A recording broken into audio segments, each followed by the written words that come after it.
Hey Sushmita, welcome to my show, and I'm really, great. You have taken some time and you have come to this show. That is really nice of you. I have seen you on the LinkedIn. Your so many posts. They are really great. So I just wanted to talk about, talk about few things. What are you doing and what is your purpose? What is your mission? If you tell that, it will be, great. So, Yeah, definitely. And firstly, I would love to just express my gratitude for thanking me having here because it's all about we choosing to share value with each other, but it's also about we interlinking our network. So while we actually having this conversation right now, we are actually sharing our value with each other and each other's networks. So thank you for having me here. And coming back to who I am. So, like just this amazing person introduced me, my name is Sushmita. I'm a business strategist and I specialize in building brand loyalty for my clients. I'm someone who specializes in building brand community for my clients, and I'm someone who focuses on customer retention. So, basically, in simple terms, if I have to explain you, I'm someone who helps people and businesses acquire new clients via actually lowering the customer acquisition cost is something that I do focus on. And I've been doing it for the past 8 years plus, and it has been an amazing journey. I've been connecting with amazing business owners and their teams, and it has been a fun ride. So, and it still does give me that rush. Like I've just started, so it's just like a new beginning, still to be really true, because every day is a new lesson in the journey we have, which is called life. And here we are having our conversations with each other. So, hello everyone. okay. You have a great experience with live streaming, right? So just share Yeah. your experience with live streaming. You have millions of views on live streaming. So I am someone who was literally petrified and terrified of actually the camera. So like we are people, and like obviously we all are people. I know you know that, but we all are people who are not that someone who is being trained to be in front of camera. So even I'm someone like that. And to be really true, in my initial days when I was in business, I even thought of myself as an introvert. When I had to push myself get on the camera, start doing the live videos. I started around 2 years plus ago because I started with Facebook Live. I did live videos on Periscope, which is an amazing platform too. And I'm someone who was even, and I'm still their amazing VIP badge holder as well when it comes to Periscope. But it was an interesting journey because it helped me even understand myself much more. Because the fact is, when you get yourself on camera for the first time, when I did my because I want to share with you how it feels when you do your first live ever, and that is something which can change how you even push yourself, right? Because I remember the first time I did my live video, I was so terrified, and I was like, I have no idea whether I would be even be in a position to share out one word, at least say something out. I was like, would people actually join in the video? Would even someone watch the video, and so on and so Right. forth? Those kind of thoughts come even Exactly. before we start. Yeah, you're like, I don't know. I want to go live. I want to try it out. It's an amazing tool the platform is providing us. But why would people actually listen to me? Because I don't know. I haven't done a video. Like, I had not even done pre recorded videos before I did live streaming. So, my actual experience recording myself started with doing live videos. So, I love now the actual connection the audience builds as well when it comes to live video, because they're not recorded. So you have those flip moments, you have those mistakes where they get to know you more as a personality as well. It's not edited. But coming back to my first live video experience, I was like literally sitting with 3 to 4 points in my mind, what I'm going to talk about.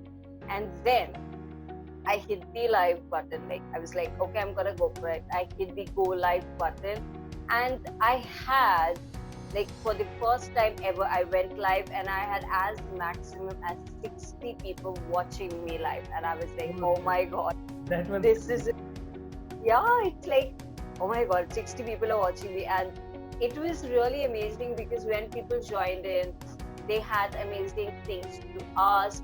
When the conversation started flowing, and then it was like, initially I was like, I don't know if I would be able to be there at least for 5 minutes. I did my first live video, which was around for 20 minutes plus. So where I was actually initially pushing myself, the first 10 minutes I was scared. The next 10 minutes I was actually enjoying the experience, and then from there I went to actually doing live videos for at least 1 year. I was doing them every single day. Every single day I used to go live on my Facebook profile. I used to go live and do live videos on Periscope, which is live videos for Twitter.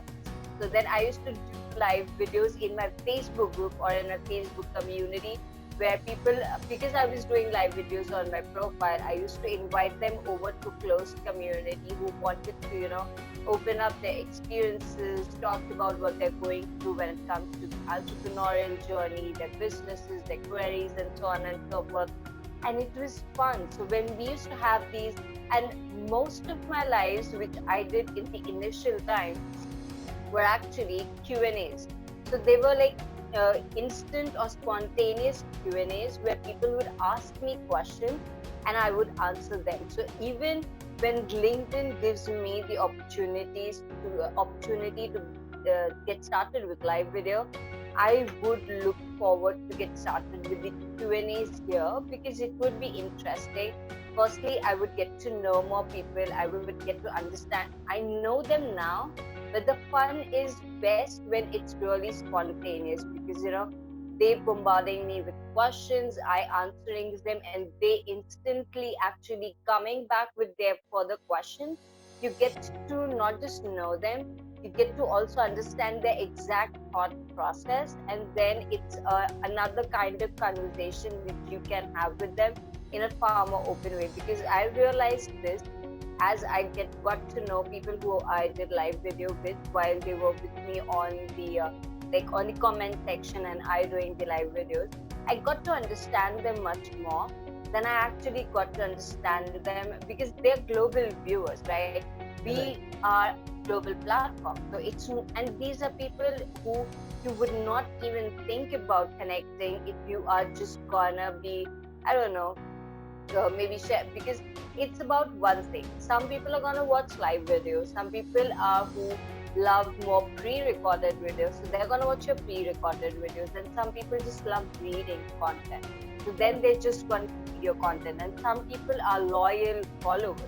They just go through everything. They're like, no, whatever so shares, I'm gonna check it out. So you get to know them more as well. So who is connecting with you on a certain type of content, who is actually checking you out across all the content types you're sharing, and then the list goes on, and I can talk a lot about it. So maybe, Yeah, that's fantastic. Yeah, that's great. Yeah, Sushmita, that's great. Like when it comes to building the businesses, what mistakes new business builders can must avoid? What initially, what mistakes they should avoid? so first most common mistake I see people do when it comes to they starting their business, they're always in a hurry. Why are you in a hurry? You're starting your business, you are setting your foundation. Now I love to do one thing. I love to connect anything and everything we are doing with life stories or maybe instances we would see around us, right? So when it comes to we being in a hurry, when it comes to we setting up a business and then comparing it with setting up the foundations with the amazing home you're staying at.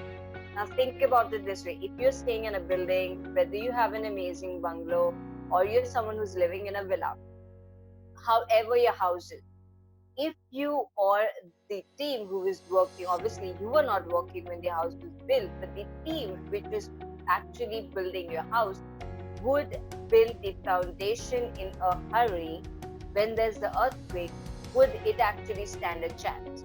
Would it stand a chance to store, like literally tall stand and like literally guard you and save everything that you've invested in? Or would it just fall apart? Now, that is something which you need to think about when you are gonna take decisions in a hurry when it comes to your business. Do you want your business to fall apart like, I don't know, it's a house made of cards? Or do you want it to like literally stand tall even when there's the worst earthquake it ever? Think about this next time, this question which I'm asking you right now, and then take a decision. Second thing which I see businesses do when they're starting out is, I don't know why they do this, but they invest in ads. Now, this is again a sign of hurry. First, build your growth organically, because those are going to be the people who are going to be your early adopters, and they're going to be there for a reason. You don't want people to follow you just because of the shiny object syndrome. You want people who literally love you, support you, and are there for a reason to start following you, at least the first 1,000 followers. Yes, it would be really difficult. Maybe with your ads, you might get it in 2 weeks, but with actually growing organically, you would take say maybe 3 months or 4 months for it, but it's worth it, because those 1,000 people are gonna talk about you to other 1,000 people, or maybe much more, and then they're gonna actually initiate a ripple effect or a domino effect, which you do not want to actually miss out on. So that's another sign of hurry which I want you guys to stop doing. Initial growth, initial profits from organic growth. Once you have your foundation set, then you start investing in ads. I'm not saying that ads do not work. Ads do work, but you need to have your foundation set. You need to see which platforms are working for you. If they're not working for you, what you can do so that they start working for you. Do you have the capacity to actually be present across n number of platforms, or would you be someone who would just, and one thing, don't do it because everyone is saying it out there. Understand what you are truly capable of. If you're someone who thinks, okay, first I want to be really consistent on LinkedIn and actually set up my audience here, and then I would start focusing on Facebook profile or Facebook group, or the Facebook page growth as well, then move towards that. So yes, all platforms are going to work, but you need to understand what's your potential, how much time you can invest, and how you want to scale it further, because you don't want to do everything at this moment right now. You have your entire life to scale your business, but then for that, for your business to run and operate over your entire lifetime, you need to understand how you're going to scale it further. So that's a journey. It's not that, it's not a literal, I don't know, it's not a small sprint where you just go and you stop, right? So yeah, these are things to focus on when you are working on. Yeah, I have also set a target to have 1,000 friends. So I'm working on it. So it's really nice. So like when it comes to people who are starting in business, what strategy they can follow to grow their audience? What strategy? So first and foremost, I would love to share with you guys one thing. When people are growing their audience for their business, they miss out on one thing which is most important.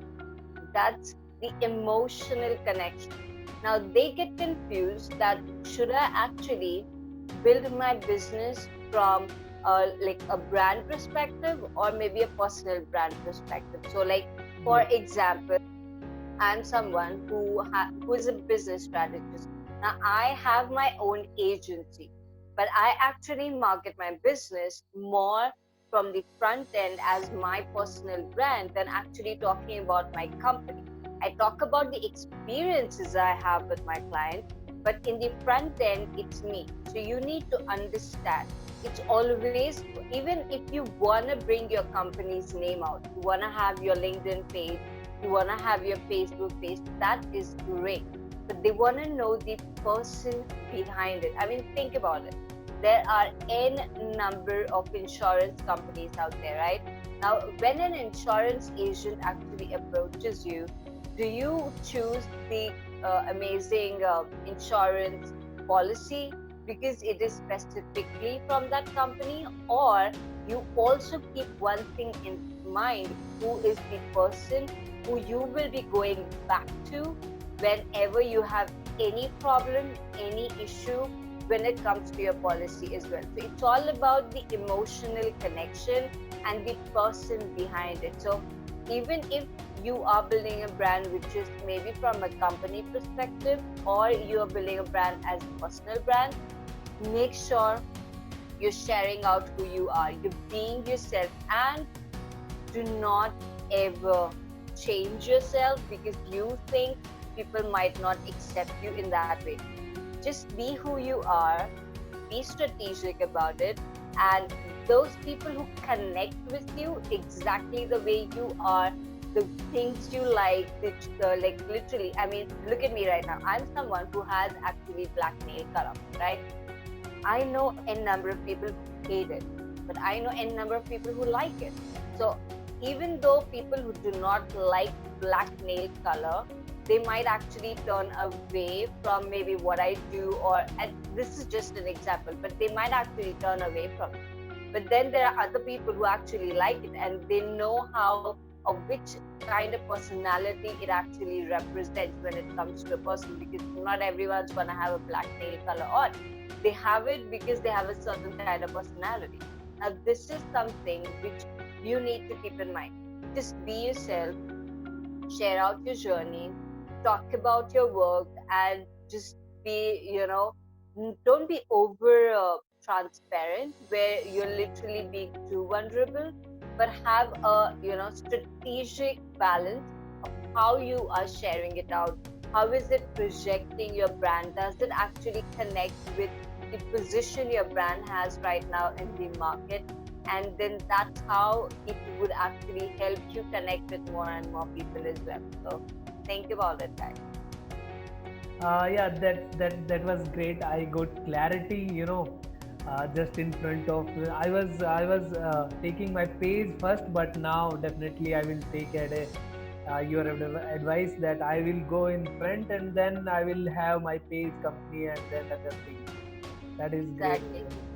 Yeah, Because yeah. instances when people are connected with you, and then in some time when you start sharing information via your page as well, they're already connected with you, they know you, and then you can build it and gradually scale it further.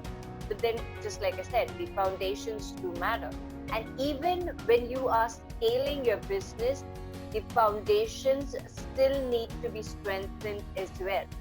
So it's not that, if someone who's checking out this video right now has their foundations set, they're scaling their business, and they're like, I'm doomed, my foundations are not set.